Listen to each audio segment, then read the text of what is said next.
All right, Bismillah ar-Rahman ar-Rahim, Alhamdulillahi Rabbil Alameen, wa salatu wassalam ala Sayyidina Muhammad wa ala alihi wa sahbihi ajma'in. Welcome everybody to the Medical Matters webinar, where we will be going through specific scenarios that you have sent in on our form, just to address any concerns that you may have. Those of you intending to go for Hajj this year, we know a lot of you are in different situations, medically speaking. So we have Dr. Abid with us, who is usually with us there in person when we go for Hajj.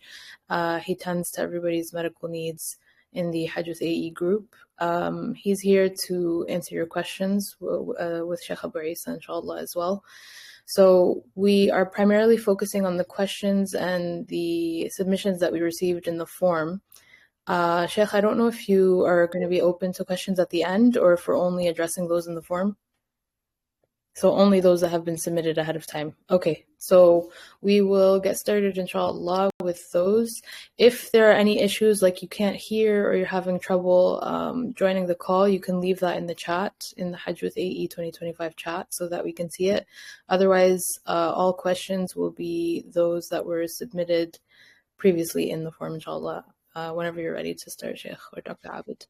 جزاكم الله خير وداد. بسم الله الرحمن الرحيم. الحمد لله رب العالمين. اللهم صل وسلم وبارك على نبينا محمد وعلى آله وصحبه أجمعين. Assalamu alaikum wa rahmatullahi wa barakatuh. Everybody, good evening for those folks in the UK, and then good afternoon to the East Coast or the East of the world, or rather, I should say the West, the East Coast of the West. But anyway, what it is that this session is a general session. This is a official Al-Bayt webinar as opposed to our private kind of ones. And the function of this, and it's a good time actually. The reason that it's actually quite a useful time, it's the first time that we've done this, because normally we would only be doing this for our own group, right? Meaning the Hajj with the AE program.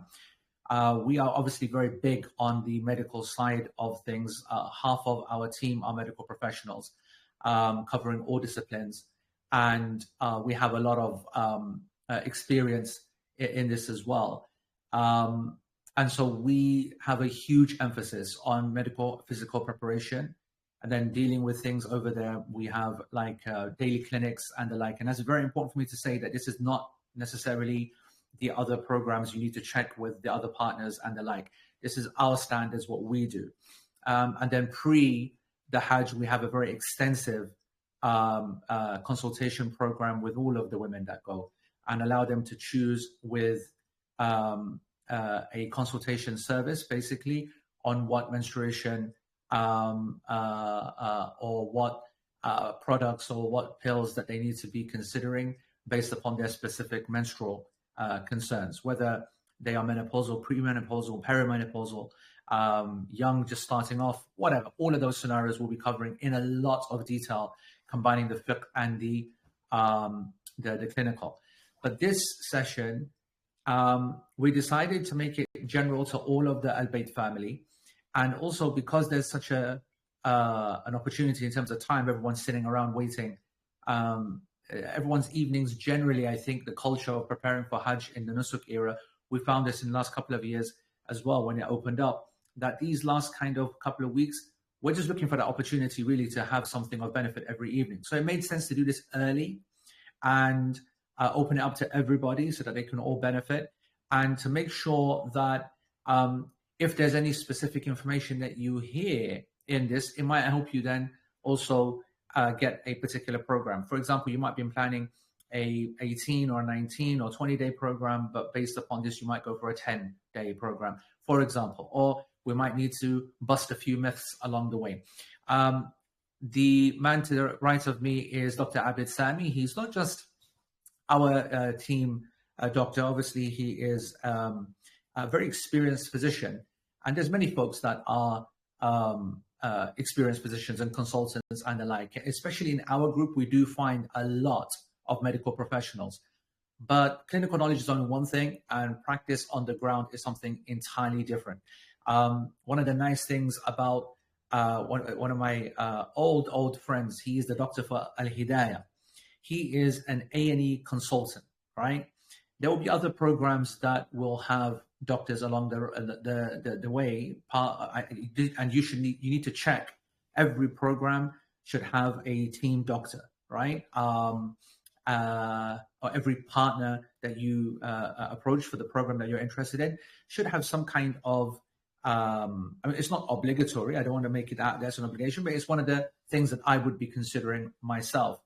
But they're not all the same. So you look at Hidaya's Imran, Dr. Imran, he's an A&E consultant, but not just an A&E consultant. He is an A&E consultant that's practiced in war zones and lectures about emergency surgery.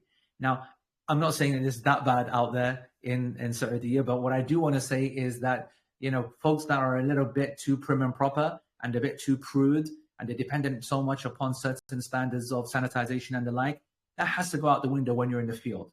Now, field experience is everything, and Dr. Abid is the number one in the game. And we're very, very happy and proud that he's part of our program, and he will be having daily clinics as well over there. Of course, it's very challenging. He will be supported by other medical staff as well. And that's just for our program, Hajj with AE, but there will be others across the board as well. And now we can all benefit, everyone, whatever program you're going to choose, from his experience and expertise.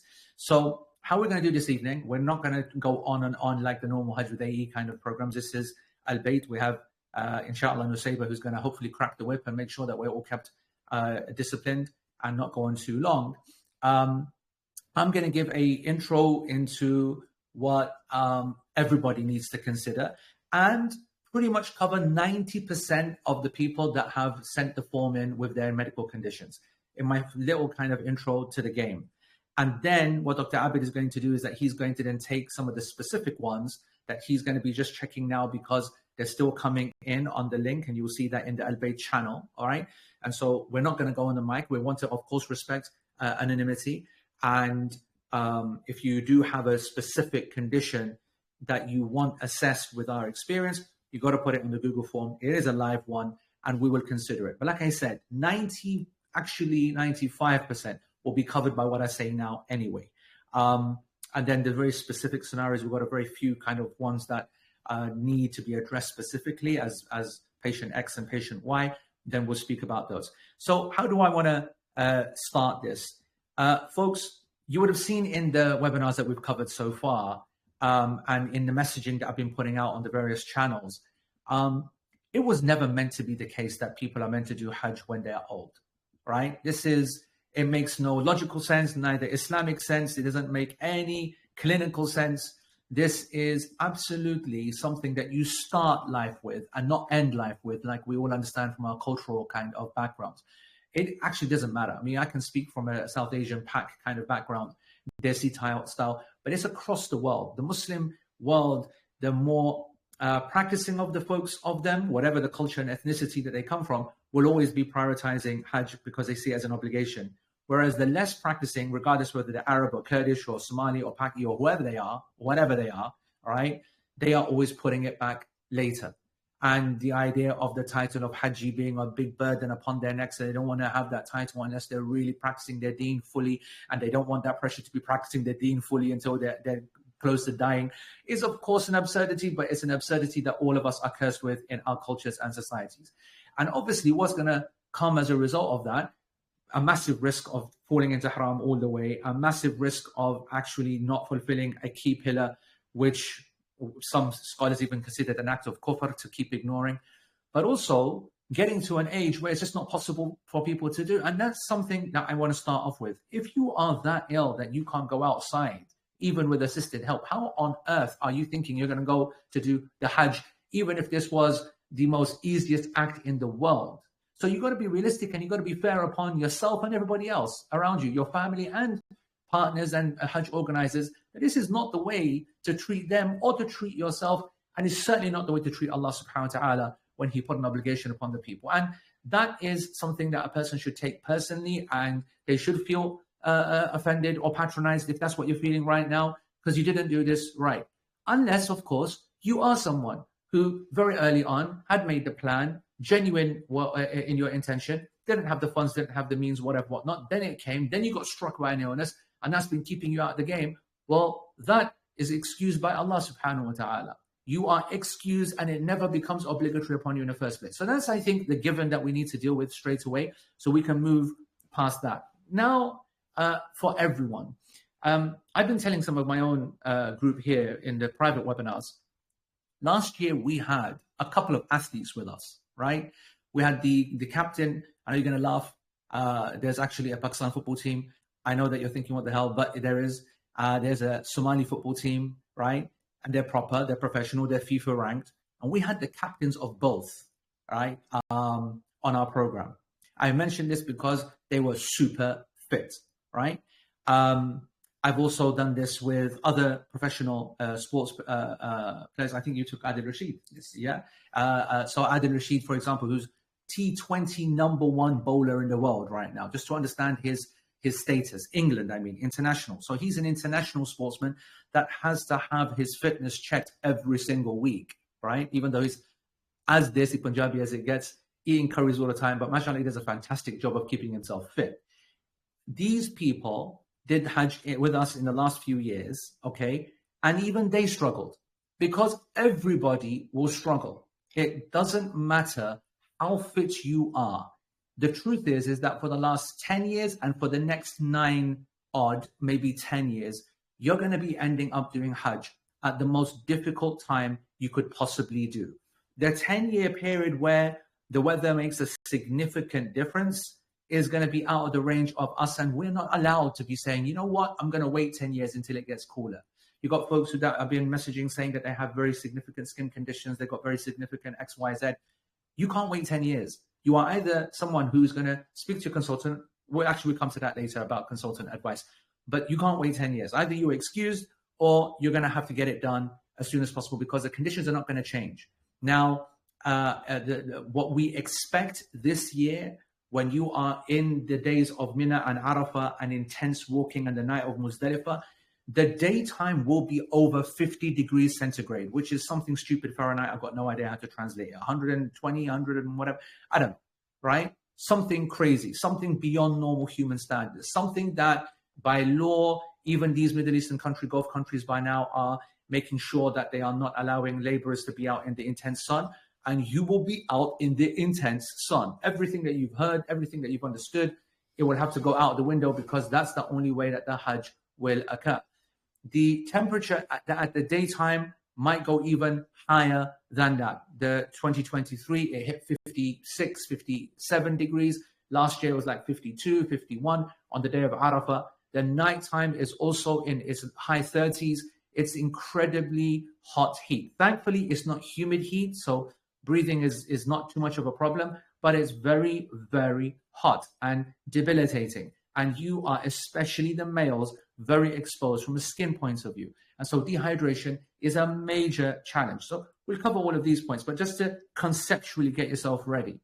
So the temperature you can't avoid. It doesn't matter that you're paying £30,000 or $50,000 or £20,000 for what you think is the luxury of luxury, the mother of all packages. That's going to be AC'd everywhere. You can't go and do the Hajj in a bubble. You will have to expose yourself to the outside. You can't remain in your hotel room forever. You can't remain in your tent forever. And whatever you pay, you're still in a tent. And a tent cannot retain the cold of an AC environment because it's a tent. Even though the tents that we are all staying in, and I don't even mean the posh, expensive ones in Majar al-Kabsh, I mean even the standard and the rest of us all in Al-Mu'aisim, they've been amazingly upgraded.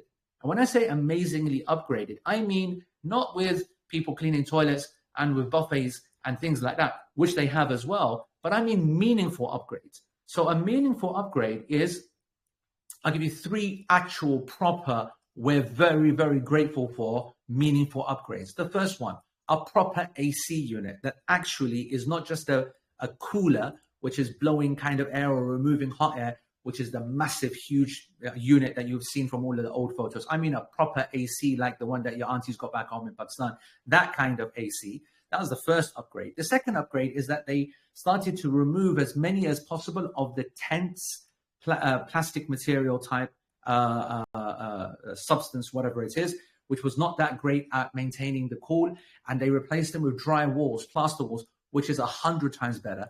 And then the third thing which they did as an upgrade was that they got rid of the doors that were open most of the time and letting the cool out and the heat in, and they're now sliding. And this is not even the luxury tents. Al-Bayt's standard tents, actually, even the cheapest tents will have some of this upgrade. So you can't possibly be in an environment that's trying to cool your environment down, but it's still a tent. It's still got a tent at the top, a tent at the front, and you might be cold at nighttime when the ACs are all blasting and people are like, whatever. But as soon as a sunrise occurs and the sun starts to get up to 9 o'clock and 10 o'clock, it shines through the top and you will start to sweat. The heat is a major thing that you're not going to be able to avoid for the next 10 years. And so I want you to understand that that has to be prepared for. We'll speak about that in a minute. Distance. And, the way that you're thinking about, I want to get a package that's got me close to this or a package that's got me close to that. Now, there is obviously a difference between paying an extra £2,000, £3,000. Let's just go with what we call the average £10,000, $13,000 kind of mark, or $14,000, $15,000 mark. These kind of programs will normally, whether they're shifting or non-shifting, will come with the moniker of premium/luxury. And what will make them that price is that they will have a front row or second row, meaning extremely close 5-star hotel for the stay in Medina and Mecca. Now, if you go for the cheaper packages, which are, in some places we call them Z packages, and others they're called global and custom, global and public packages that might not have a flight and they are bargain basement. They don't have hotels in the vicinity of the Haram. You've got to come from far away or not so far away, but still got to walk 15, 20 minutes, for example, just to get to the actual courtyard of the Haram. Those programs, I agree that there's no doubt that a person that has a real problem with walking or energy or cardio health because of cardiac conditions, they are definitely going to need to pay that extra £3,000-4,000 to get up from the 7,000 to the 10s and 11,000 pounds. Let's just keep it consistent in pounds, because that is a lot to be then doing and adding to what is already going to be a difficult, physically demanding Hajj. So that is an example of where your money does go somewhere. And anyone that's got any of the kind of medical conditions that have been sent to us, I don't think that you guys are going to be able to be able to handle or find it easy, at least, to be in one of those kind of cheaper programs. And you're going to need to go for one which is more expensive. But then a question is asked. When you think that you're paying now the 10, the 12, and then maybe even I'm going to go and stay in Majar al-Kabsh and I'm not going to shift and I'm going to have my Mecca hotel all the way through because I don't want to be in Azizia. Or, for example, I want to not be in the Mu'aysim camp, which is a 45-minute walk to the Jamarat, which you need to do 3 times, versus I want to be in the Majar al-Kabsh camp, which is right next to the Jamarat, and I'm going to be, minimizing the amount of time and place that I want to walk, and you will end up paying another £3,000, £4,000, £5,000 as a result of that. People need to just realize something. That is actually not possible to pay wherever you want and stay wherever you want, even in Dar al-Tawheed in Mecca, which is actually inside the masjid grounds, can you believe? Even staying in Majar al-Kabsh, which is right at the foot of Jamarat, except that you still need to walk 15 minutes to get into the masjid or to get to the Jamarat. So, for example, if you are on the cusp of the Haram, right, like what we call frontline 5-star, like, for example, I'll use the Hilton Convention as an example. The Hilton Convention is Al-Bayt's premier hotel. We've, alhamdulillah, this year got a full contract with Jabal Umar. So you've got some great hotels. My favorite hotel. If I had a choice to stay in a hotel myself, and now I'm taking my Al-Bayt hat off and I'm speaking just from a personal point of view, my absolute favorite hotel is the Hyatt Regency. The Hyatt Regency is right in the middle of the Jabal Umar complex, and you have the Conrad and the so on and Jumeirah to the right of it, and then you have the Hilton Suites and Convention to the left of it. All of this is Jabal Umar. The absolute very best is Hyatt Regency. And I would love to stay there, and I'd love for my group to have that, except that it would increase the price. And I didn't want the price to be increased to that level. And therefore, I took the one to the left, which is Hilton Convention, which makes the price a little bit cheaper, makes it more affordable for people so that it's not just the rich and the privileged that come in our program, which I don't like. I want there to be a mix of everybody as much as possible. And so I just want you to imagine being in the Jabal, in Hyatt Regency, which is right on the cusp of frontline hotels. And even from there, to get to the Kaaba is a 1 kilometer walk. because the masjid forecourt, and inside the masjid, remember, if you've never been to the Haram before, it's unlike any other mosque that you've been to. It's a mall. It feels like a mall. It looks like a mall. It's just huge. And you're walking and it's like an airport, right? It's this huge area, it's huge space, very busy. And you will walk and you will walk. People need to realize that being super close to an area isn't the solution. If you think that, how fit do I need to be? Whatever the level of problem that you have or fitness that you have, just making tawaf around the Kaaba, which is the shortest distance that you can be because it's directly around the Kaaba, is 4 odd kilometers of walking. 4 kilometers of walking. There are people that haven't walked a kilometer in their lives. And there are people that are going to be going to Hajj and thinking that you can just go and have a jolly and not prepare for it at all. So I want you to know that it doesn't matter how much you pay. For example, being in the VIP, what we used to call the Majar al-Kabsh, non-shifting expensive programs, do you think it's actually inside the Jamarat? There's another 15 minutes walk to get to the Jamarat itself because it's not absolutely right there. You have to walk. When it comes to Muzdalifah, one of the big benefits of being in the Majar al-Kabsh program is that you will not need to do the big walk from Muzdalifah to Mina, then to the Haram. Because you might decide to do the walk from Mina to the Haram because it's much quicker to walk than to go in buses and the like. But from Muzdalifah, the vast majority of us will do this massive walk that you would see the video that we released today of Shaykh Abdul Ghaffar reciting the verses of Hajj. And Allah subhanahu wa ta'ala says, ثُمَّ أَفِيضُوا, and then flow and surge as the people surge. That big surge that you all seen on the videos and your phones, and that iconic surge that happens on the morning of the Hajj, that's everybody walking from Muzdalifah all together, chanting the talbiyah. An incredible experience, but it's a long one. It's an hour walk, at least, depending upon where you are. If you are in the Majar al-Kabsh camp, what's going to happen is that you will get a train, which is an internal monorail system, which is open to people who pay that £3,000 premium, as well as some of the Gulf countries that also pay a premium as well. And so everyone's happy that I'm going to get that monorail, which is going to get you to your Majar al-Kabsh camp and get you there quickly. Here's the 2 myths that need to be broken. First of all, you need to walk to that train. And that walk is going to be, depending upon where you are in Muzdalifah, it could be a 15-minute walk in itself. Secondly, you're going to have to wait for that train. It's also very busy, very hot. And one of the main reasons that people walk anywhere when it comes to Saudi and during the Hajj is because they realize that sitting around, standing around and waiting is as debilitating as doing the walking itself. And so people make that decision that it's actually going to take longer to be waiting here for a bus or waiting here for a train or waiting for a taxi. I might as well go. I'm getting burnt out here anyway. So I want you to appreciate that. Firstly, have a word with your partners and ask them to give you a very realistic understanding of where their different locations are so that you really do get some benefit for choosing one package over another. People who are ill have to understand, whatever the level of your illness, that the number one condition that I put upon you, and Al-Bayt will softly put upon you, but they can't be as forceful as I am, and I'll speak at a personal level, is that you must not dare come without a family member that's taking responsibility for you. A lot of people ask, will there be wheelchairs? Will we give them big assistance? Bro, wheelchairs are around for fun. There's people all the way through the year when we take our Umrah programs.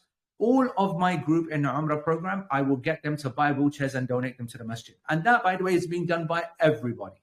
And so there are hundreds and thousands of wheelchairs that are available for everybody to use. There's no problem in getting a wheelchair.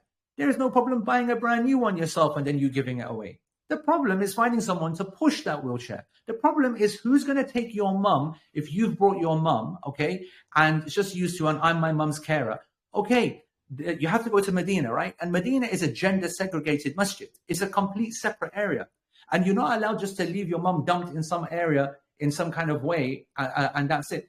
And a female is needed to take her into her place. And there's no Hajj organization or group on this planet that can have someone who is not doing a Hajj and just there volunteering to do that. Yes, for the Umrah, you have professionals that are hired. You have golf carts that can carry people around. That's a professional outfit and a system where you pay and you get it done. but you can pay whatever you want. You can pay whatever literally you want. You won't find someone that's going to do all the pushing back and forth, Mina and Arafah, this, that, blah, blah, blah. So I want you to know that if you have any of the medical conditions that the people that have contacted us about, majority of them that have got cardio, that have got various issues, especially that are more common in the over 65s, you need to know that you need to be ready to be wheelchaired, even if you've not used that before, and you've got to have a family member or a friend or a brother-in-law or an ex or a wife, whatever it is, that is going to do the pushing. Same gender, preferably, because that is going to be very important. There are gender area segregations that are by law. In Mecca, it's a bit different. In Mecca, it's possible to go and take your mum to the masjid and put her into the area and you pray in a close by area with eyes on each other all the time. Not possible in Medina, not possible in other times as well. So you must consider this your number one condition. And in my group, in the Hajj with AE group, I make it an absolute condition.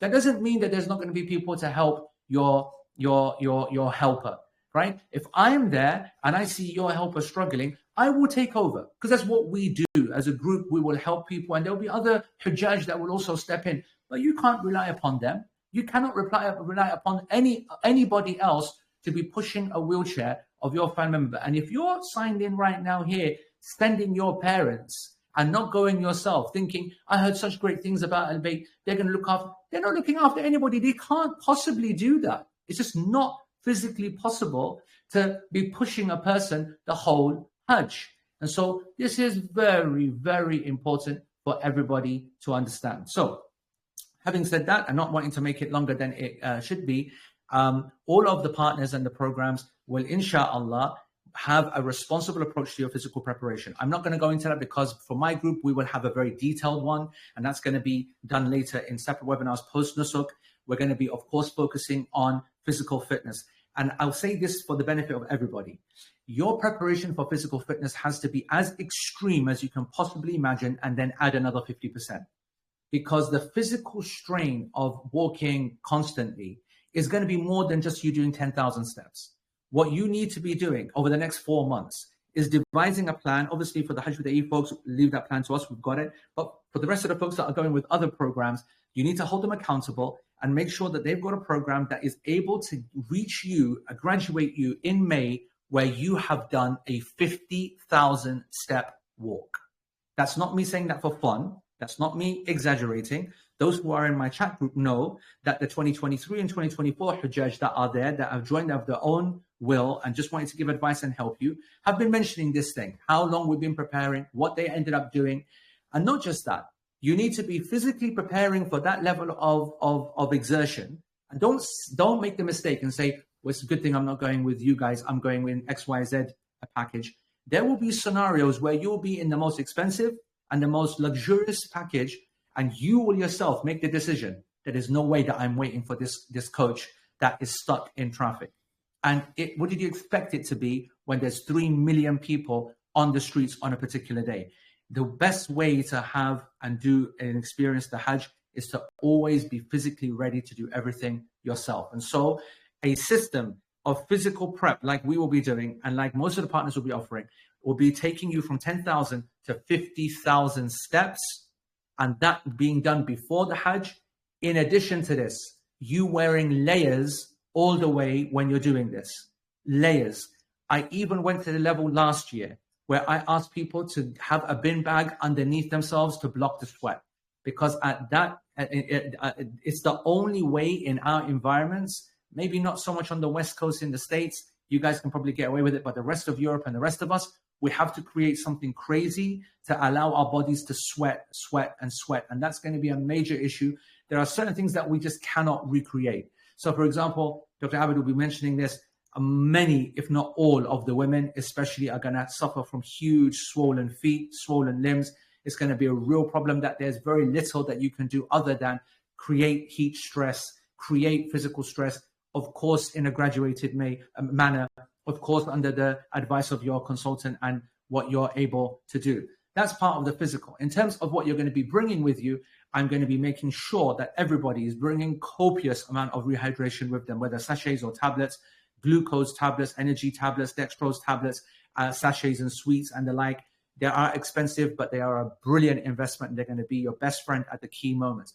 You're going to need to bring bandages and the like. You're going to need to bring some medications as well. We will be covering this in more detail in the specific ones. You can just keep an eye on the channel for those further webinars.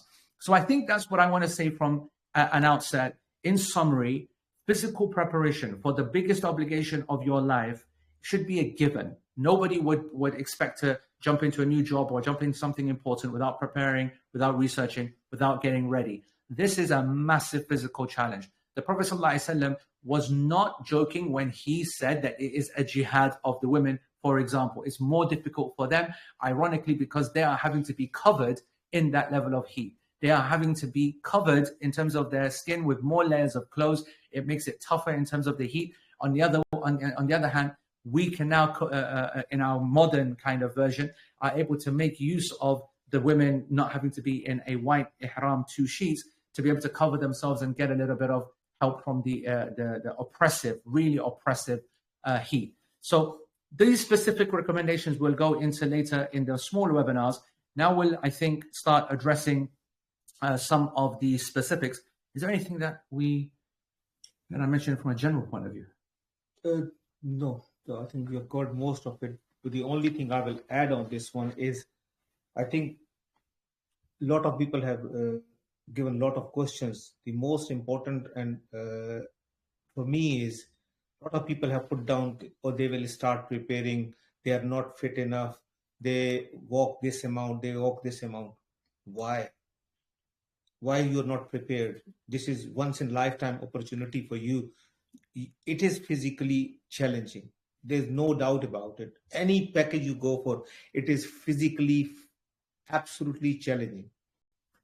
So you have to prepare. And somebody has written, okay, oh, lest the weather get better, then the Ramadan will come, and then the Hajj will come. You'll never get prepared. You have to start from today, and you have to start walking minimum 2, 3, 4K every day. And there's no alternative to it. No alternative. Yes, people have got some specific conditions, back pains and all those kind of things, which we will cover how to do it. But everybody else, young or old, fit or not fit, has to able to walk, and you have to develop an endurance. That's number one. Number two is, people say when they get dehydrated, they get this, they get this. There's no choice. There's no alternative. You are going to get dehydrated. So you have to make yourself how you are going to get hydrated, not thinking about it. Okay, you get dehydrated and this will happen. So don't think about this will happen. Make sure you will remain hydrated. That's what your concentration should be. You should not be concentrating on, if this happens, what will I do? If this happens, what will I do? No.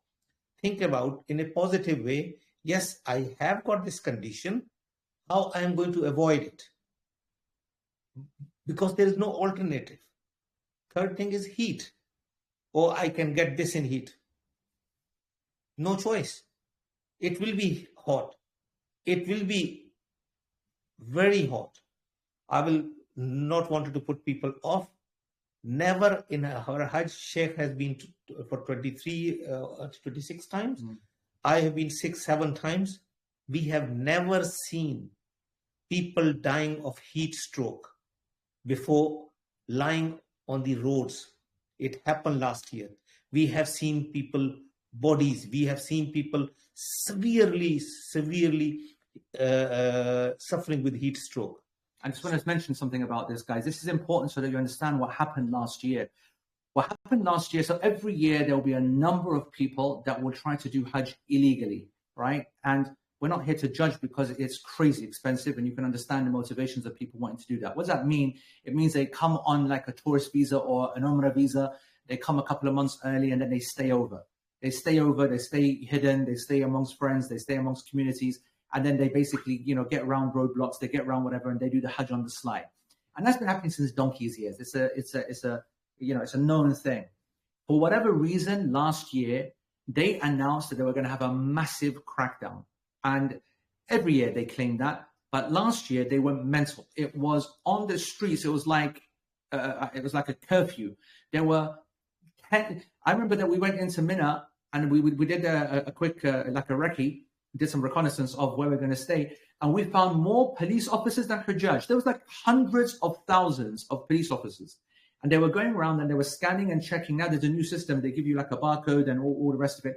They were going around scanning and checking every single person, right? And you can imagine that the reason why people have been taking it very lightly is because they're saying how they can do it to millions of people. Well, guess what? Last year they said, watch this now. And they did it to millions of people.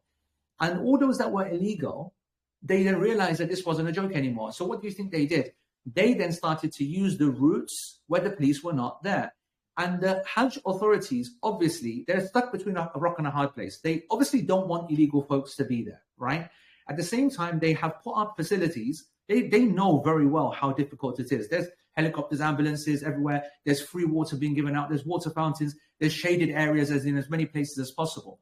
But if you have a mindset where that I'm illegal and I can't go to these areas where all of the shade is and where the hydration is and where the shade, where the temperature is a bit lower and where I can get medical help, and you're staying on the outskirts, you're staying in the parts, what are you leading yourself to but dehydration?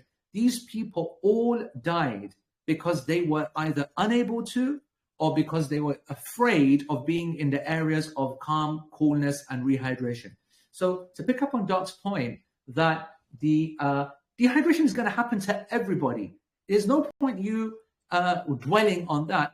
Rather, you're going to take every single precaution that you're going to be rehydrated at every step. So when we say to you guys, bring this much, buy that much, don't do a whole pack thing, which is like, yeah, I'll be all right, I'm fine. Those are famous last words. When we say, you've heard him just now, he said 3-4 kilometers every day. You're laughing, you are. You're like, you what? Are you? There's 4 months left. You think I don't have time even to do 4 steps. Guess what? You're right. You don't have time because your set of priorities is misaligned with a person going to Hajj in 55 degrees in June. They are misaligned. Different era, different time of the year. Maybe we, change it something different. You guys are in the middle of a firestorm. You've seen that even applying for Hajj is not like what it should have been, like the good old days of travel agents. Now it's a whole different ballgame. The Hajj before the Hajj, the game gone changed. And to be able to survive out there, you have to develop a new set of characteristics pre-Hajj and now for the Hajj itself. So it wasn't scare tactics from Doc, and that shouldn't scare you off. Alhamdulillah, none of the Al-Bayt family or none of the Al-Bayt, neither of the Nusuk, none of the Nusuk people that I know of, and I'm pretty confident about that, died. There might have been someone, 1 or 2, because of their age and conditions, but none of the Western contingency, which is tens of thousands of people, were amongst the dead. But they were all of those folks that were from the third kind of world, those that had gone illegal, those that were avoiding these safe areas. So you need to know that it's real. We could be those people. We have to take all this advice seriously. Sorry, Doc. That's fine. The other thing is, instead of concentrating on those things which people say about the 5-star and close proximity and all that, just concentrate on things which matters, which will help you. Number one, clothing, footwear, rehydration. The one thing which about the rehydration I will talk about, 90% of the people who got dehydrated in our group as well, the excuse was, we don't like the taste of the rehydration tablets. We don't like the taste. They're so disgusting. But thing is, we all take it. Number one. The other, which is very common question is, I'm scared. By the way, guaranteed that Widad is now going to go into our chat group and say, get my millennial $500 one. I guarantee Widad's going to do that. I guarantee it. To be honest, it tastes nice. I know they taste nice.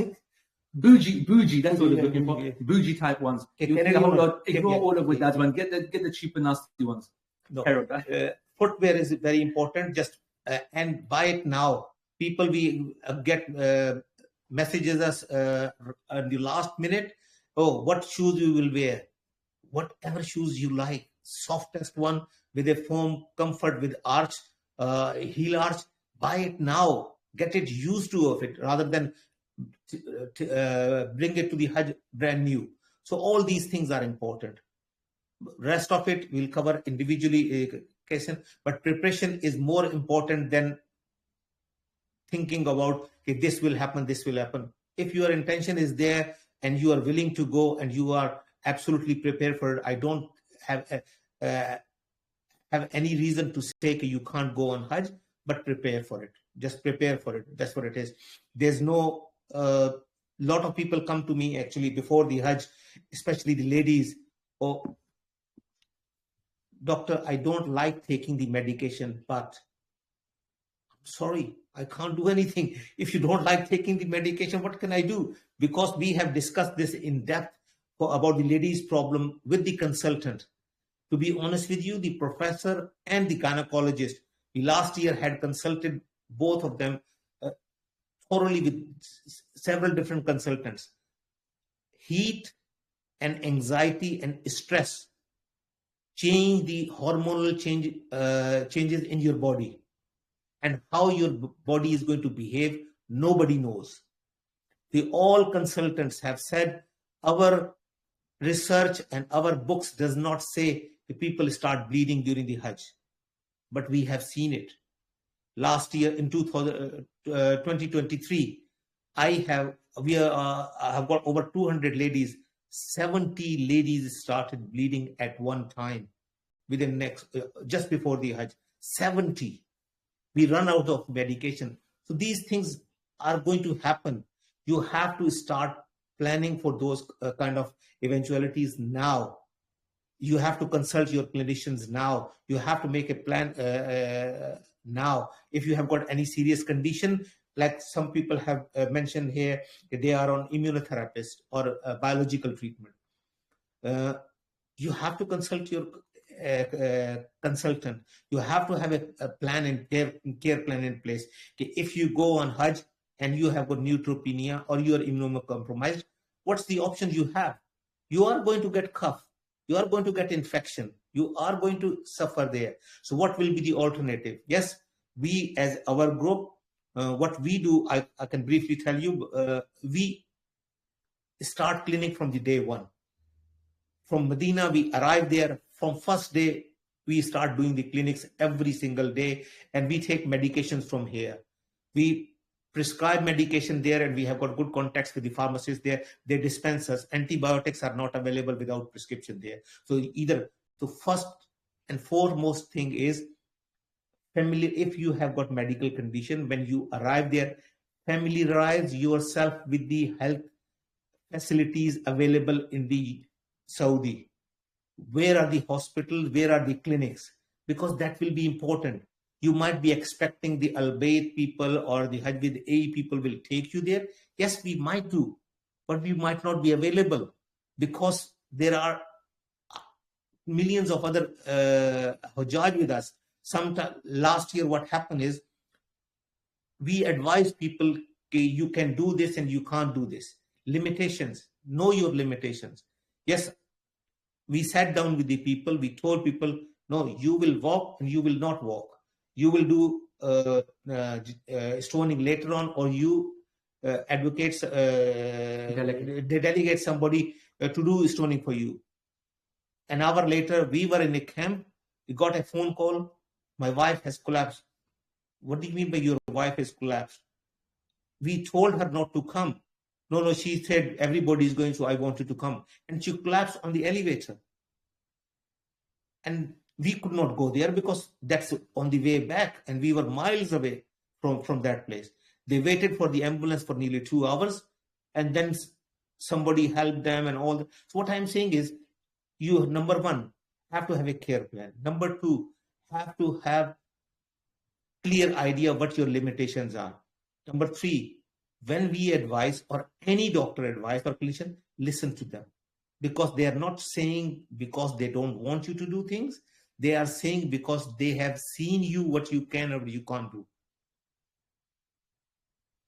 Yeah, all right. I think that's good. So let's get into the specifics that you want to cover. So frankly, that's the majority of the folks with their conditions covered. If you think about it, all of those that said that they are unable to walk, they've got poor cardiac health and the like, you need to know that you need to improve that. But obviously, if you're 70 years old, there's a limit. You're not going to be able to do all the walking that maybe others are going to do in the same group. And if you're a cardiac patient and you just had a stent in and you're just replacing, and you're not going to be that person. So that's okay. You're going to be pushed around in a wheelchair at certain parts. But you now must make sure that you have got someone that's coming with you that's going to be fit enough to push a wheelchair at certain moments. That's an absolute must. There is no getting away from that. And with this advice, the majority of the people are covered. With this advice, the majority of the people who have actually asked us are covered. Now, there are some specific scenarios that we need to cover. Well, let's deal with those. I think there are 3 or 4 questions which I will cover now as a general discussion. Pregnancy. What is the limitation for the pregnancy? Most of the airlines have got 28 weeks as the limit for the travel. 28 weeks, most of the airlines. But you have to check with the airline, Turkish or whatever, where you're from. But at the same time, you have to understand what will happen to you there. Number 1, you will get swellings, feet swelling, ankle swelling, all that. Number 2, you will be limited to walk. So you have to have a husband or whoever is traveling with you will be ready to take you in a wheelchair. Sometimes you might not be able to attend all the things which we do. Some as our Hajj with A group, we go on Arafah day, we walk to the mountain for dua, or we walk from Muzdalifah to Mina, and Mina to Jamrat, and Jamrat to base camp, and from base camp to Haram, and from that one.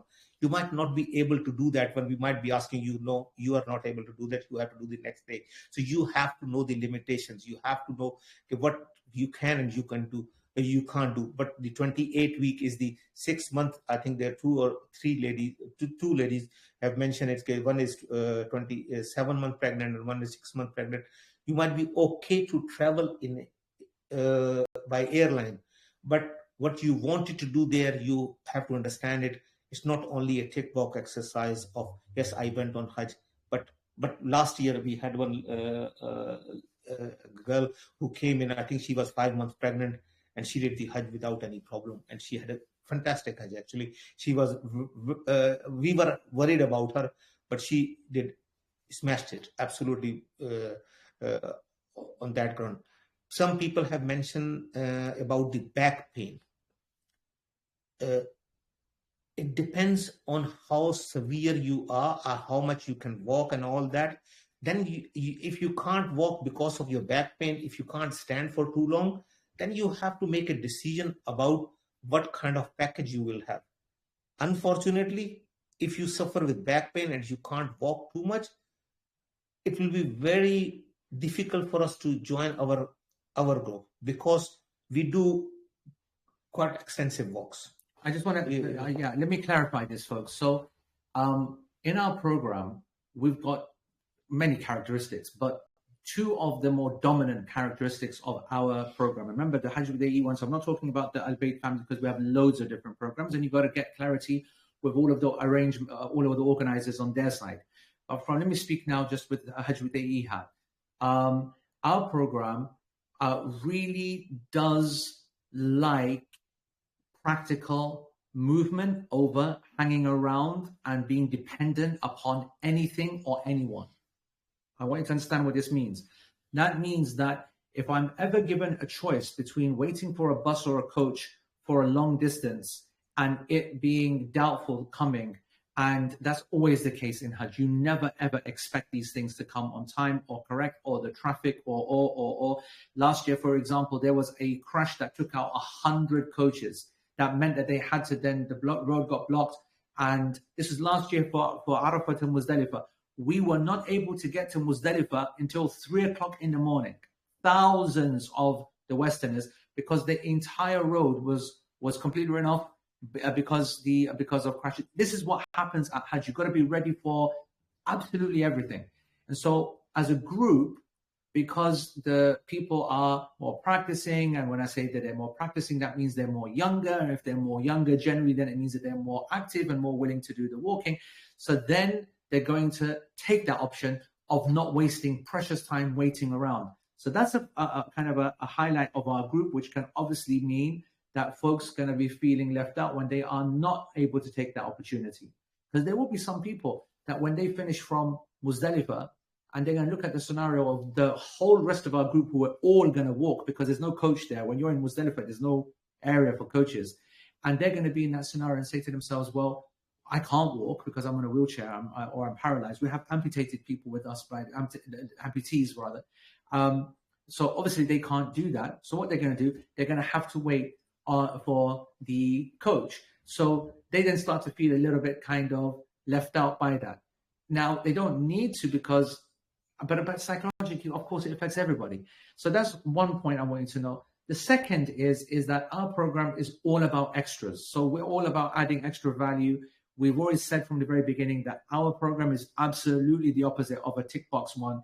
And our Hajj is just one small aspect of our experience, pre and during and then after as well. That means when we're there, when we have the opportunity to visit extra places or go via certain routes to see different things, to study along the way, because we'll have our earpieces in and I wanted you just to learn some culture and stuff. So we're going to do that by walking. Now, all of this is entirely optional.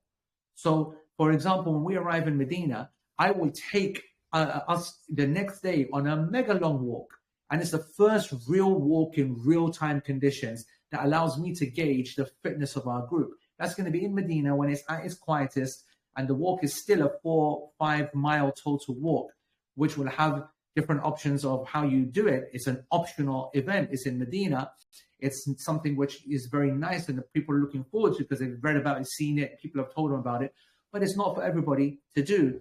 And I think that's something that you need to remember when you're coming on a program like ours, where we do really encourage it. That's why we say that those that are not ready or not able to do that walking, or they're able or they're unable to, or they're able to do the walk, but have the maturity of knowing when to be able to hold back and say, I won't exert myself in this situation. I'm going to save myself for another one. So you've got to be mature.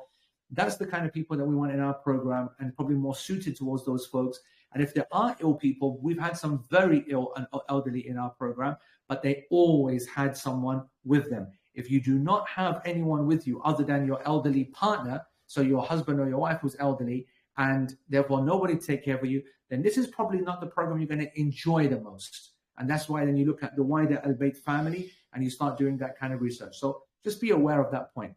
Okay. The back people I was talking to you about, the two things which are must you have to bring. You have to braces, back braces or back, what you call it?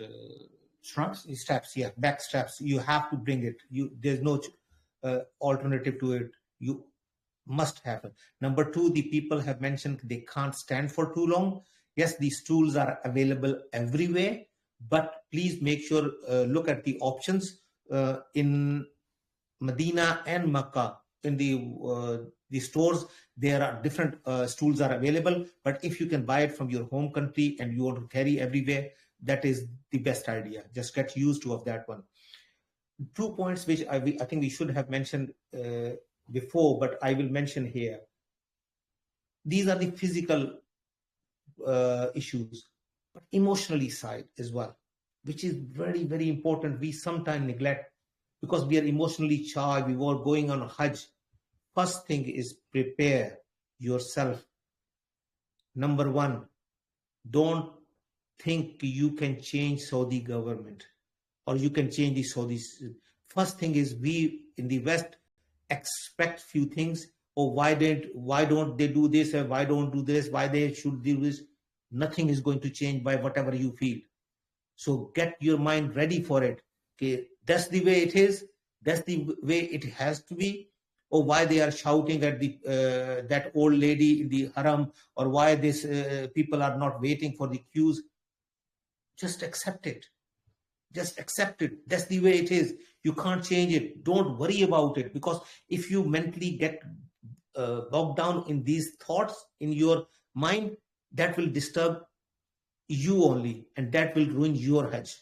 Don't get angry on people. Don't get frustrated on few things, because if the bus is not coming, bus is not coming.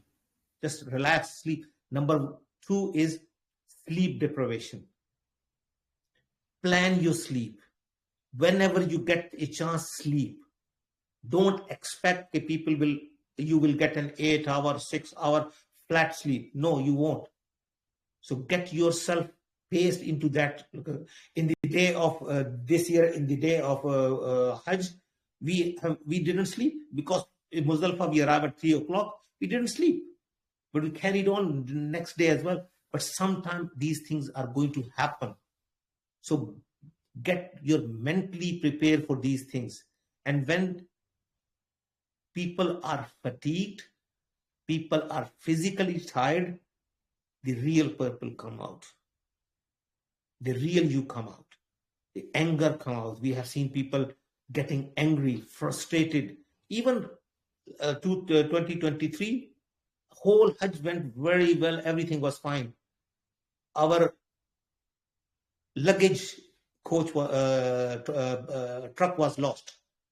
So that arrived late. So people lost it. People mentally lost it. And they started shouting and fighting. Last day of the Hajj, when you are going back home. So you have to mentally prepare yourself. If that situation comes, what are my coping strategies? What I am going to do? You can't avoid people. Some people have said that they are very introvert and they can't communicate with the people there. But problem is this Hajj, there are millions of people, you can't avoid them. So you have to find your own coping mechanism. So prepare for those kind of things. Third and last thing before we go on the specific question is sleep deprivation. Please. A lot of people have mentioned that they use the CPAP and they snore and all. That's fine. You'll just tell your partner that whoever group you are going with, okay, look, you snore. So they are aware that they might put you with the people who others snore. We have several people who use CPAP machine, but that's not the issue. So anything else you feel? No, I think that on CPAP, there are different levels, obviously, of sleep apnea, folks. The majority of the people that go, even our Imam has, and you heard his recitation, how wonderful, mashallah, he uses a CPAP machine at Hajj.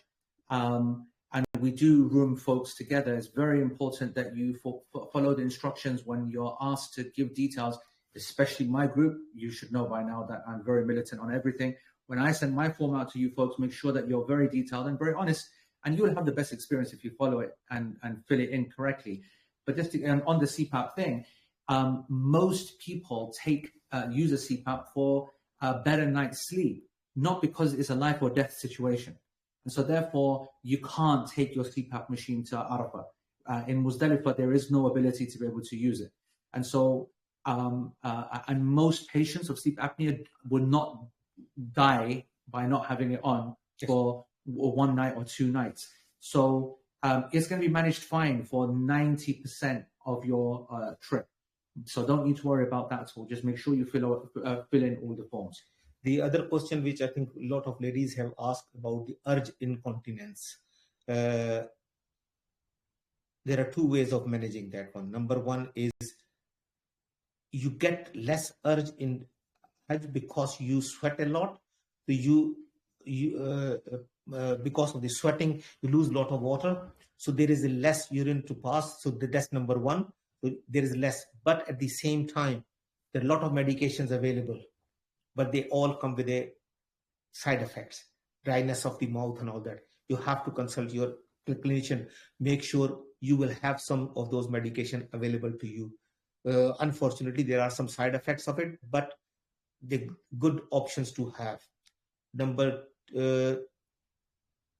the one lady who has asked, can she use the diapers or anything like that because she has got a problem of leaking? Yes, you can use it. I think it's a fiqh issue. I think there's and we'll have a specific seminar about that, all of the fiqh concessions and the like, for all of that. All incontinence, there's a couple of people with stoma scenarios and the like. As long as you have the products that you bring with you, then there's no problem in having that najasa around the actual stoma itself. The incontinence you just mentioned, that can be dealt with as well. That's even for the males in their scenarios too. you've got to be ready, especially those folks that are on water tablets and the like, and you know that taking your furosemide, for example, or any other diuretic is going to increase your urination. The problem is that you will absolutely 100% have swollen limbs. You would have lots of edema, for which these things are actually even better. So you can't have both. If you are really irritated and you get really bothered because of your toilet habit, and at the same time, and you keep going too much, and it kills you, it could kill anybody, obviously, it's horrible. But then you have big swollen, limbs and the like, and you know that you've got to take the water tablet to get that water out. Well, it only comes out one way. I mean, the sweating is only in the heat, but when you're inside the buildings, you have to get that edema out some way, right? And it's going to have to be, unfortunately, through that water tablet. So you have to be realistic that you can't produce the impossible. And there's going to be a number of things in our packing list, like compresses, cold compresses, bandages that we're going to be giving links to, that we're going to obligate upon you to bring. Obviously, our group's packing list is a very extensive one because of our experience. But I want you to just I want you to realize that we're not just mentioning things for the sake of it, making you buy things. We're both packs here. We don't want you to spend money unnecessarily. If we can save you money, we will. But there comes a certain time, like my dad would say, what do you think we work for, right? The reason you work for is that I have to spend some money at some times. And this is going to be one of those scenarios. So we covered diuretics. Okay. Yeah. I think somebody has mentioned a condition which will come in my mind. Chronic asthma. Chronic asthma, yes, definitely. Chronic asthma people has to bring their inhalers, and they have to bring at least 2 courses of prednisolone, oral steroid, for exacerbation. You have to consult your clinician. They have to give you, even they don't like it giving it away until unless you have got a flare up, but your asthma is going to get flare up, and it's very difficult to source without the prescription in Saudi. So make sure you will speak to your GP, explain to them that asthma flares up occurs. We also advise people to bring at least 1 course of antibiotics there. The oral antidiarrheal medication, we advise people to bring it, or their oral blister plasters, we advise people to bring it. So these are the Hajj with AE team, the Hajj with AE people, but obviously this is to everybody with Al-Bayt. Hajj with AE, we will be doing a specific webinar on planning, but you don't need to be writing this down. We're going to be giving you the names of everything that you're going to need to bring and what we're going to be able to bring. We're going to go through all of that. But now speaking to everybody, with your wider partners, you can do that in consultation with them, speak to your clinicians as well, and then just take these general points. But for the sake of everybody now, not just us, our group, can you just mention from the last couple of years what you're finding impossible for people to get? So, for example, you see that there's a couple of people that are dependent upon tramadol. Yes. Yeah. So can you name a couple of the classic medications that they're just not going to get, even by your prescription, even by... Yeah, any control drug. Even codeine, they don't let it... ibuprofen? Ibuprofen is available. On prescription? No, without prescription is available. In Saudi, yeah. Okay. Yeah, ibuprofen is available. Antibiotics are not available without prescription, but there are some pharmacies which dispense it, but you have to go out of the near Haram pharmacies, because if you can't get near Haram pharmacies are more stricter because they are big Saudi companies and all that. Control drugs is very, very important. You have to have a prescription with you. Tramadol, codeine. Sometimes they stop you at the airport and they don't let it in control drugs. So if you are prescribed control drugs, morphine, codeine, and tramadol, please make sure you will keep your prescription with you and your medication with you. Pregabalin, Lyrica, gabapentin. A lot of you will be taking that for neurological. Oxycontin.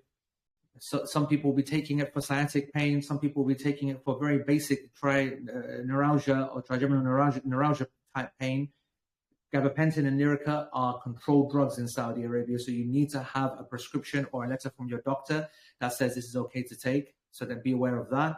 What other ones did you find were difficult to get hold of, even with a prescription? The problem is this: some medications which are available in our country but they are not very widely used. Norethistron, did they run out? No, Norethistron is not available in UK, in Saudi. Ladies, you're going to be dependent upon this. The ladies who are going to stop their period, you're all going to get norethistron, and that is very difficult to get hold of in Saudi. So you're going to have to get large amounts. We're going to cover those amounts in our program later, but you're going to have to get large amounts from the UK. Okay, just at this point, I will mention two things here.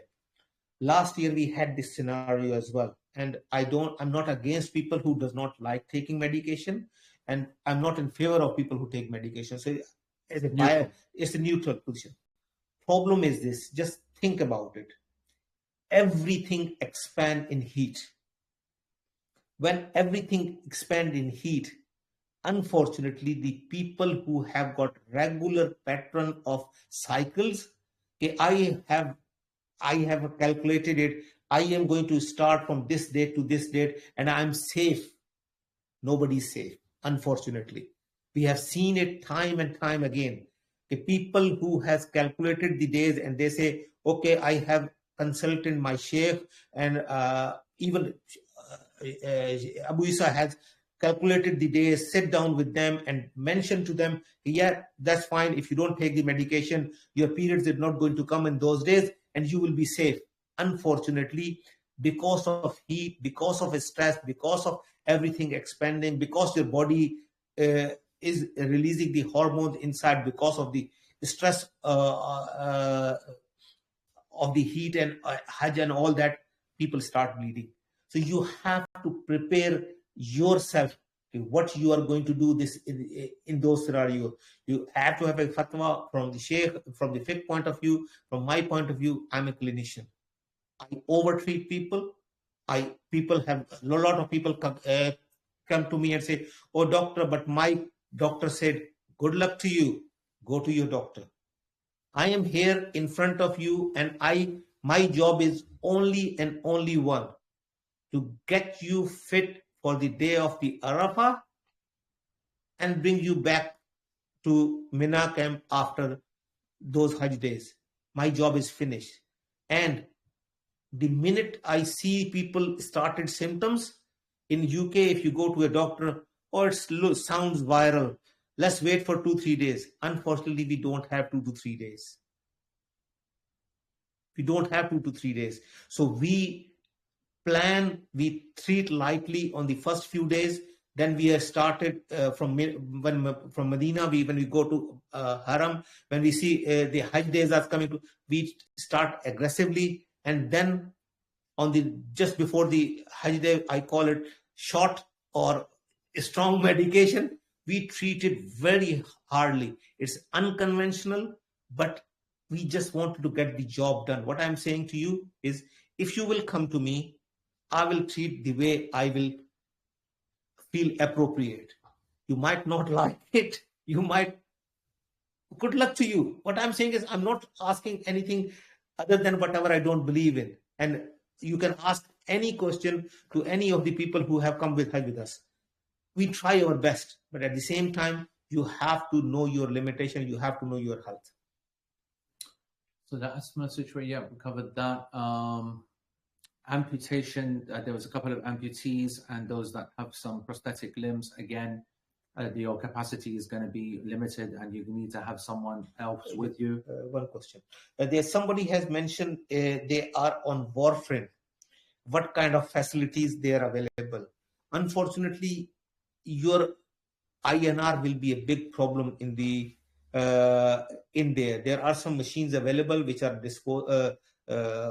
portable machines which you can buy to check your INR. Just invest on those ones. I think that will be a good idea to keep an eye on that one. You might need to have speak to your anticoagulation clinic just to see what level of INR level you want it to be, and if goes this way, what they wanted to do, what level they want to do, because those things will be beyond our scope. We can generally guide you, but there will be very specific suggestion. If you start bleeding, unfortunately, we don't have any facilities of helping you in that one. Then you will be on the Saudi government emergency care. You assess now these if there's any individuals. So go back to maybe the beginning ones or whatever. Yeah. And I'm going to take this opportunity to say something. As part of your Hajj visa, folks, okay, you do get actual urgent medical emergency care. All right. Al-Bayt cannot provide medical services for its all Hujjaj, and this is what each group itself is responsible for. I just want to make that clear. And therefore, each group needs to be has to have an organized logistic structure to be able to do that. Most of the partners will have that on lockdown, inshallah. Okay, but I can't speak for them. Obviously, I can speak for Hidayah because I know him very well personally, Dr. Imran. But the ours, we will obviously deal with ours in-house. We will have multiple clinics and the like. But I just want you to be aware that that is only for a primary care setting. What this means is that the immediate small kind of scenarios that can be dealt with, or illnesses or coughs, colds, blah, blah, blah. The significant conditions or the serious conditions are going to have to be emergency ER type scenarios, and your partner will make you aware of what needs to happen in an emergency, and then you're going to be dependent upon the Saudi services. Now, I want to say that I have no reason in my experience to believe anything other than that they do a fantastic job. I've seen it time again. As someone that works with NHS, as someone that knows the limitations of our own health service, and then abroad, they do a great job, right? A different culture. It's don't expect, patient-centered that we have here, right? But they get the job done. However, there is a subtle, I want to say, gray kind of line between the treatment that they will give you for free as what they consider to be emergency kind of care. And then I want you to imagine that from their point of view, obviously it's not free healthcare, right? So this is a Hajj kind of service that they give in emergency situations. There are some people that do health tourism. They go to actual Hajj knowing that a certain medical condition that they have that they can't get treated over in their normal country, they're going to get it treated for free under the emergency kind of blag in Saudi.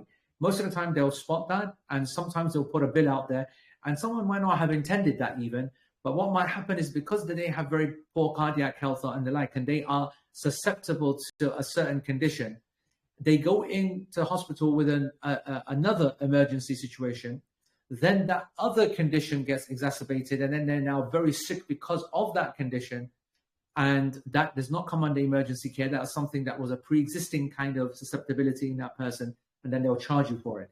An example is meningitis. Meningitis, if you catch meningitis, they'll say to you, we told you that it is obligatory to have the vaccine. And unless they're able to prove that it failed or something like that, or you're able to prove that, all of the care, and of course, if a person gets meningitis, it can get very serious or it can be very minor. One particular person last year before, can't remember, one of the other groups got very ill with meningitis. And I don't know whether it was a £90,000 bill they got hit with, like crazy monies. So you need to be aware of that as a general principle. But then secondly, I do want you all to take travel insurance. I do consider it to be permissible, to be considered to be halal for the reason and the need that is being taken. So I know that's a concern for some people. And that is my ruling. And so that's the first part. And second, it is something that I want to ask you to get before the 9th. Even though the programs are not going to be available on Nusuk for probably another few days, in my guess. And we can assume that everything will go live on the 9th, but it could be delayed by a week or two. It could be, but you can't assume that. You've got to assume it's the 9th. Why is this relevant from a travel insurance point of view? There are some policies that, you know what insurance is like. They're the biggest scammers on this planet, right? They're trying their very best to charge you maximum and then make sure they pay you nothing, right? To find every single possible clause or any single thing that you've not disclosed. So one of the things that I noticed that they try to get you on is the timing of your travel insurance policy. Did you take it out after you paid for the holiday? Now, it's absurd that they think they can get you on something like that. But I want to be on the side of caution, on the side of safety, and therefore I advise that before you press the trigger on the purchase of your Hajj package on the 9th, I believe to have a travel insurance policy in place is better. Now, legally, even if you get that policy a day before you leave, it theoretically should cover you. Please don't take that risk. I'll give you a couple of examples. Let's say something happens to you after you buy that Hajj package, some accident. Let's say that the visa is rejected because of some political reason. Some of you would have done charity work and other things, been in a charity or been in a certain environment, or been in a masjid, for example, and a certain political dissident prays there as well. And so they've marked all of the people in that masjid and they're not going to give them a visa. So imagine that happens. Imagine what happens to you is what happened last year, where a couple of weeks before we set off, one of the pilgrims' mother passed away. And mentally, he just couldn't do it. And his wife, who was with him, also then didn't feel that she wanted to continue. They paid in full, they had the visa, and it was a zero refund situation. You've seen the Nusuk policy. It says after 20th of Ramadan, I think, which is about 2-3 months before you go to Hajj, 2 months before you go to Hajj. So you're getting 0% back. These guys had a travel insurance policy in place. Alhamdulillah, they got all of their money covered, and they're doing Hajj with us this year using that coverage. So I want to say that you should be covered for any potential serious hospital stays. You got to be ready. That's not Al-Bayt's responsibility. It is something that you should take seriously yourself. There is one specific question about the lady who is pregnant, and she will be 7 months pregnant during the Hajj. And she asked this question about, okay, what will happen about if some complications happen? Will she get any refund? No, you will not. After 20th of Ramadan, you will not get any refund. Okay. So let's go to specific questions. Okay, basically, the first is this. Oh, yes. Okay. Yeah. There is one sister which has asked a question about, she wanted to travel with her mother who had a heart problem this year as well, and she has got complex medical history. It's very, very difficult for any clinician or any Hajj group to make a decision for you. First, you have to have a clearance from your own clinician, number one. Then you have to, whatever we discussed before, you have got very elderly mother with you who herself has a medical condition this year. And you said that she's not fit enough to push you. Yeah. So a problem is this: no Hajj group can take a responsibility of pushing you around or taking. Yes, there might be volunteers available, but nobody can tell and guarantee you it will be the possibility. So you have to consider your position. I'm not a scholar or not qualified enough to make a judgment call of for you. You don't go on Hajj, or you can go on Hajj and all that, but you have to consider your situation and get it discuss with your consultant. And when if they say okay, then come back to us and we will discuss with you further before you book anything. And same thing with your mother. If she wanted to go ahead with her heart problem this year, then she have to check her own endurance level as well. Is she fit enough to go? But I don't see any reason of her self going if she has to be somebody else with her. Yeah. So that's number 2. Then we have got, somebody has mentioned they had a heart attack and their endurance level is low. Thing is this: you have to pace yourself. You had in April 2024 they had a STEMI heart attack. So you have to choose a package in which there is a less walk is available, but it's still 2.5 months, plenty of time to prepare yourself. And have to have a person with you. Yeah. There's no way that this patient here that had the STEMI done, not a chance that they're going to be able to walk all of the places just by themselves in that heat, in that dehydrated state. You need to have someone that's going to be available with you, that's going to be able to push you. Folks that are worried about moving in groups and the like, you don't need to worry about that, because you might say, well, what's your team there for? What are team doing? The team are making sure that they serve the group as a whole. They can't deal with individual pushing, for example. So you don't need to worry that you're so slow that you're holding the group up. No, that is the job of our team.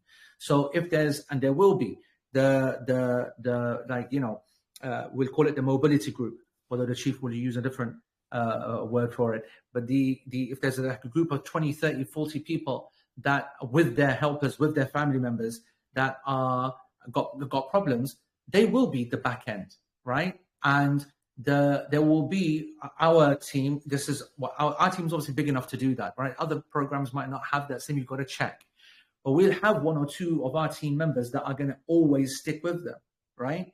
Now, I might be at the front, I might be in the middle, responsible for my group. So even though we have one big group, that group itself is you know, in smaller groups. So it's subgroups as part of the big group when we're doing big walks or big movements. So you've got nothing to worry about on that front. There are several other ladies have asked the question of some other gynecological problem like PCO, endometriosis, and all those kind of things. Same principle applies whatever we talk about the periods. You have to have a plan in place with medication to stop the bleeding or stop the pain. You have to have a plan in place with your clinician, discuss with your clinician, and to have a medications available if that eventually if that happens. And unfortunately, it is going to happen. As simple as that. So you have to have every medication available. We in our group, as we said, we thoroughly discuss this in detail only for women. We do only seminar for them. When we even go through the dates with them, and thing is these medication has to start well before, because most of the guidelines are if you are going on holidays and you go to your GP or you go to your clinician, whoever that is. In America they call it something different, isn't it? And they say, oh, you have to start 3 days before. No, you can't take that risk in this scenario in Hajj. You have to start a cycle before to make sure what is the optimum level for you, because there we have got very narrow window to work on. Hajj days are only 3 days. So if you're starting bleeding, we can give you one medication. If that does not work, we double the dose and we triple the dose, and those kind of things. We work in a very, very narrow window. So you have to prepare and you have to consult your clinician and prepare for it. Yes. There is somebody else has mentioned specifically dehydration triggers their migraine, and dehydration or heat triggers their dizziness. Be prepared for it. Don't get dehydrated. Always have a bottle of water with you. Always have something, dehydration tablets with you. Try to avoid it. And if it happens, what you take for that one, which works better. So your migraine medication, dizziness medication, even if you are not getting medication, dizziness medication does not harm you. Just continue to take continuously on those beta-estine or proparathine. We will not carry that one because there's not emergency medication. What we carry is some antibiotics, antidiarrheal, and all those kind of things. Those inhalers we don't carry. We can't carry inhalers because we are a group of 500 people. We don't carry painkillers other than whatever is necessary. We don't carry painkillers. We can't take it into the country. I have been stopped for several hours at the airport by carrying only codeine because I thought maybe everybody needs painkillers. Everybody needs painkillers. Even if you don't suffer with painkillers, everybody needs the plasters for the blisters.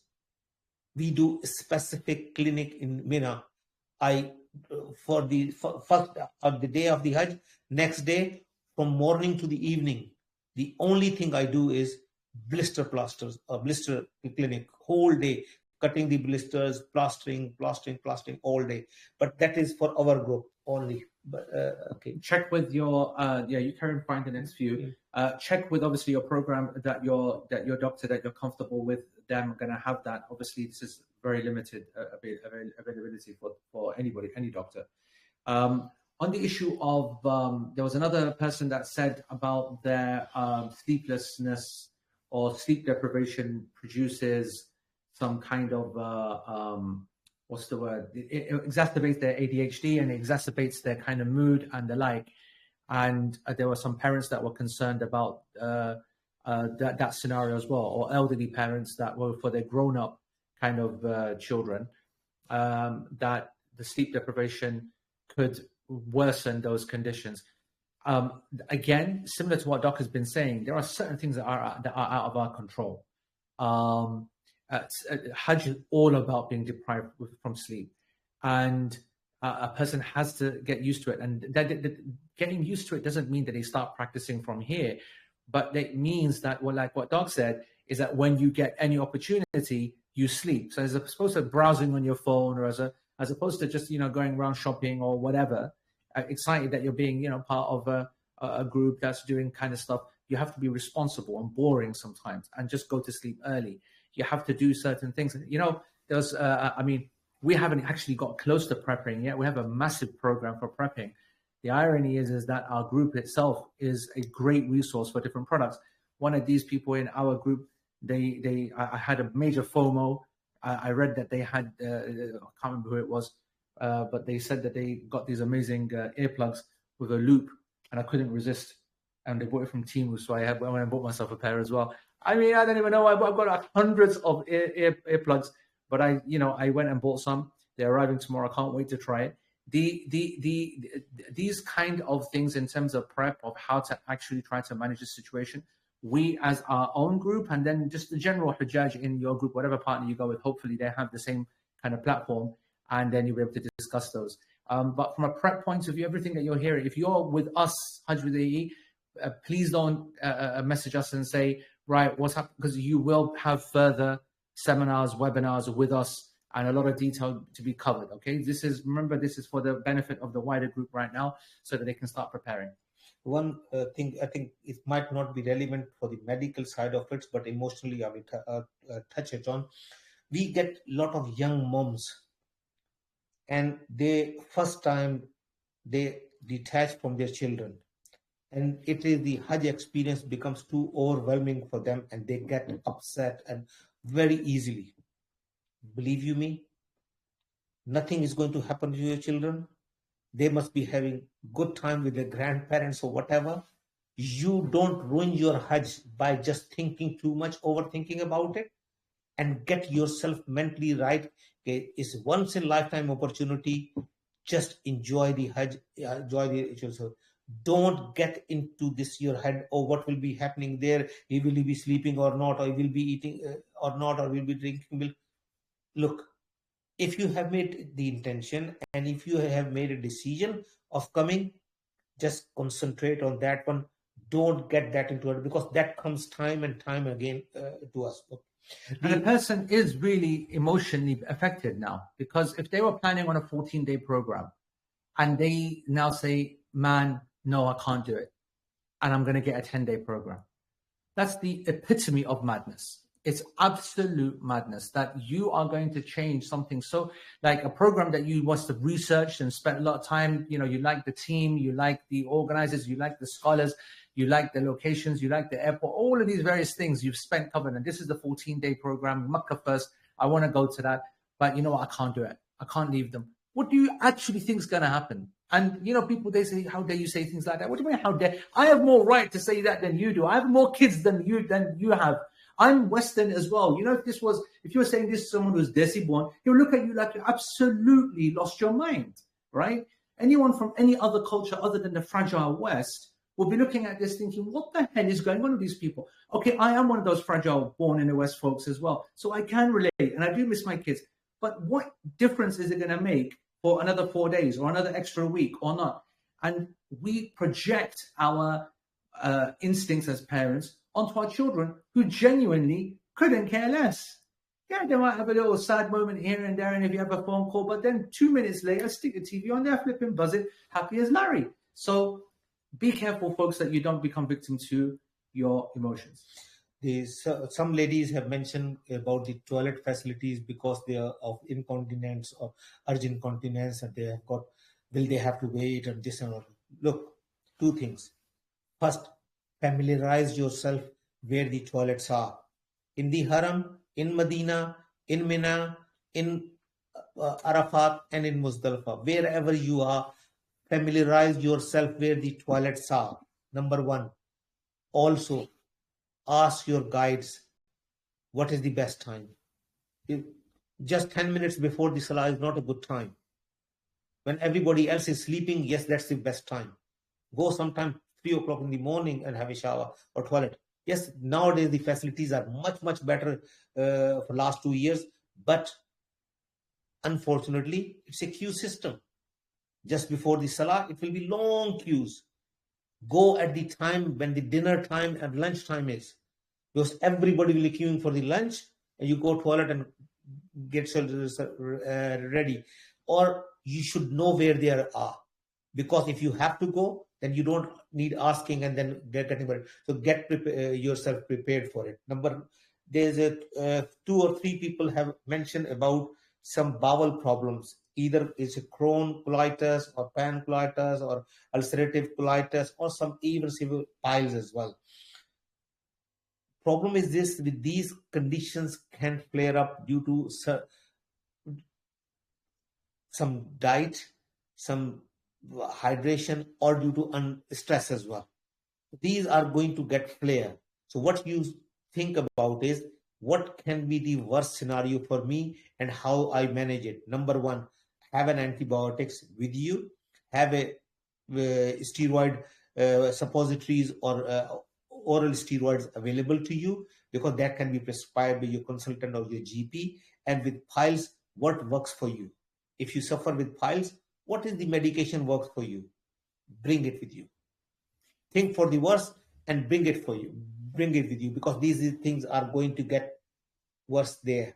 Folks, we're coming to the end. We'll now give it just another 5 minutes just to do 1 or 2 more. I want to say that this was meant to be general.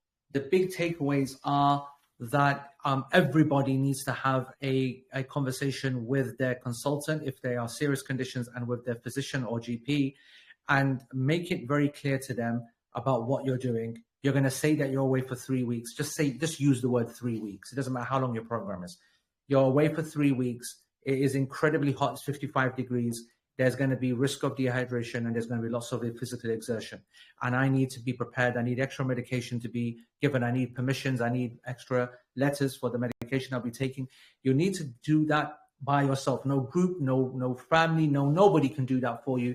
You have to do that part yourself. Secondly, depending upon the group that you're with, regardless of the partner, whether it's Al-Bayt or whoever it is, you need to understand what help that they can give you, and if they're going to be bringing anything, and making sure that you follow their packing list. If they're experienced enough and serious enough, then they'll have all of that information.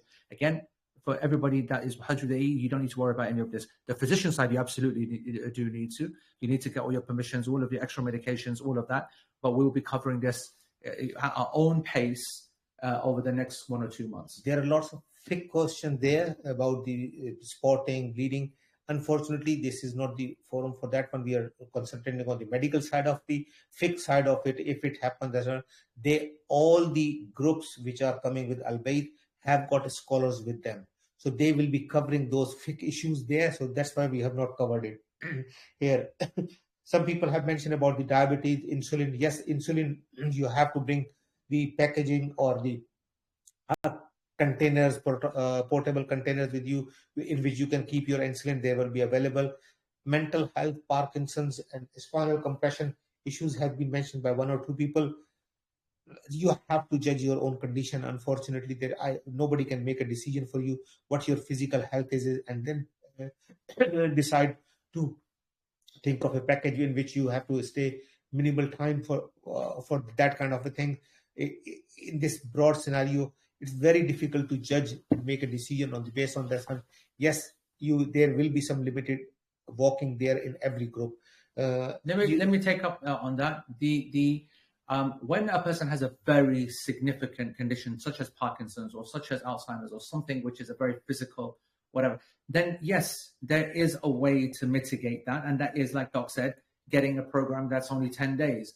You're going to have to sacrifice the quality and the experience and the fun and the learning, and you're just going to have to be out of your medical care state at home for the minimum time so that makes sense. You'd buy your way out of the problem if you can afford it. If you can't afford that, then I want to tell you that in a general sense, you are not obligated to go to Hajj where you do not have the ability to look after yourself. You are also not obligated to go to the Hajj if you are in a situation where you will put yourself at significant risk or harm and there's nobody to help you go. So that will explain that to you. Saying that, you will be held accountable for the delay that caused that condition to get to that level that is now not allowing you to go. That's going to be between you and Allah. That's the whole reason why something is called a pillar and an obligation, because it's meant to be done when you're able to, not to be delayed till you're not able to, because that's the natural system of life. Everybody finds more things difficult when it's delayed, and everybody has the ability when to do it when they are younger and more fitter. There are two more scenarios which I will mention as autoimmune and immunosuppression, which I mentioned earlier. You know your condition more than me. You know your condition more than me. Be prepared. When they flare up, autoimmune disease, when they flare up, how you are going to manage it. You have to have a care plan with you and the medications with you. It will be very, very difficult to get autoimmune therapy or any medication which you are using in the flare-up in the specialist conditions. Same thing with the neutropenia. If you are neutropenic due to any reasons, you have to, number one, use every precaution available to you to not to get infected. But if you get infected, you have to have a care plan available to you, which medication is suitable for you, because we don't want you to have interaction with your chemotherapy or radiotherapy or whatever you are having it. Okay. I think most of the things we have covered it, but the point is here. Number one, majority of the people who have sent the questions are able to do the Hajj. But you have to start preparation now, today, not after Ramadan. Because Ramadan, if you use the Ramadan as a excuse of not getting prepared, then you are not getting prepared. As simple as that. You have to start well before Ramadan and continue to do the Ramadan. Sheikh knows I was very unfit 2 years ago.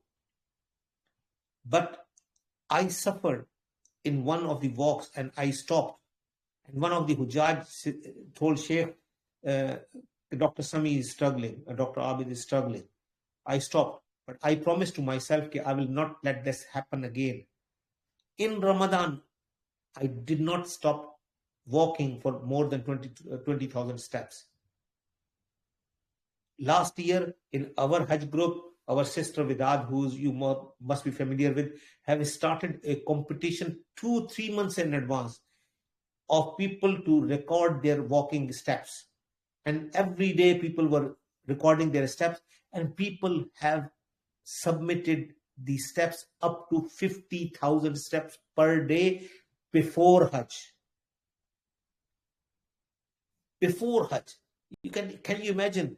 In the Hajj day, I have got a record of between 53 to 63,000 steps people have done with the heat of 53, 54. Not in UK climate, not in American weather where it's nice, breeze is going on. No, it's 53, 54. And most of the time is unshaded as well. In that heat. And if you get a chance to do a tawaf on Hajj day on the rooftop, ask our chief what happened to him this year. He was the fittest guy among all of us. And he said it was it. What I'm saying is, get yourself prepared now. There's no excuse for anybody of saying, oh, I'm overweight and I can't do this, I can't do. It's up to you. Then you are not going to enjoy the Hajj. Folks, barakallahu feek for tuning in. Jazakallah Doc, for your time this evening. Our aim was to be real and straight up with you. We could have turned this into kind of, motivational talk that gives everybody the buzz. I'm very, very aware of what people can do, what can't do. I'm also very, very aware of the special ingredient, mystery factor that all of us forget, and that's called barakah. Allah subhanahu wa ta'ala sends barakah down upon the elderly and by people that should not, in any other normal circumstance, be where they are and do the walking that they do. But we find there's not just a second wind, but a spiritual wind, right? And that spiritual wind really will help us, and it really will be that support. There's one question which I forgot is about the celiac disease. Okay, because 2 years ago, we had one member who came to the Hajj without prepare for it, and he was expecting us to provide everything for them for their specific dietary requirement. Yes, we will do our best to facilitate that one, but you know your condition. Come prepared. Bring some bread, packed bread. And yes, hotel might provide you, but hotel might not. In Arafah, we won't be able to provide you a gluten-free diet. In Muzdalifah, you will not get a gluten-free diet. So you have to come prepared for these kind of things. So whatever condition you have, you know better. And please speak to your group, whoever you are going with, and we will specifically tell you what to bring and what not to bring. But come prepared. You know that. Yes, we will do our best, but we can't cover all the eventualities. Okay, folks. I think that's that's it. Just got to prepare as much as possible, and inshallah, the rest of your partners and the groups, they'll hopefully be holding medical sessions once Nusuk is all done. With that, if you're there, or I'm guessing it's Danish actually, then I'll make sure that the recording is done properly, that it's not ended by Tanwir and his itchy fingers. So let someone with good experience close this down proper. The recording will be available next week. So personally, I think, guys, we should enjoy your weekend as the last weekend of semi-stressless, because next weekend will be very stressful. It will be. Thinking it's going to go live, and then it will be or might not. We're going to be having a number of webinars. Obviously, the other partners will be having webinars tomorrow, and then there will be the big Al-Bayt one on Sunday, which I also feel probably might not be able to cover the launch of the packages. But I do think some of them, those of you who are interested in some of the cheaper packages, then I think they might start appearing tomorrow or on Sunday. I get a feeling that the rest of the ones that the people are waiting for, the Majara Kepsh ones and the ones like ours, I'm guessing on Monday or Tuesday, I'm guessing. Us ourselves, we've got a Monday webinar and a Thursday one. They are very important for the strategy where we start actually going through the portal itself. But the other partners will also be covering every day as well. So you've got literally programs every night to keep you company and send you off to sleep. So, Jazakumullahu khairan wa barakallahu fikum. Who's closing us down with that? I'm here. Yeah, I can end it. All right. Thank you very much, guys. Assalamu alaikum wa rahmatullahi wa barakatuh. Everybody.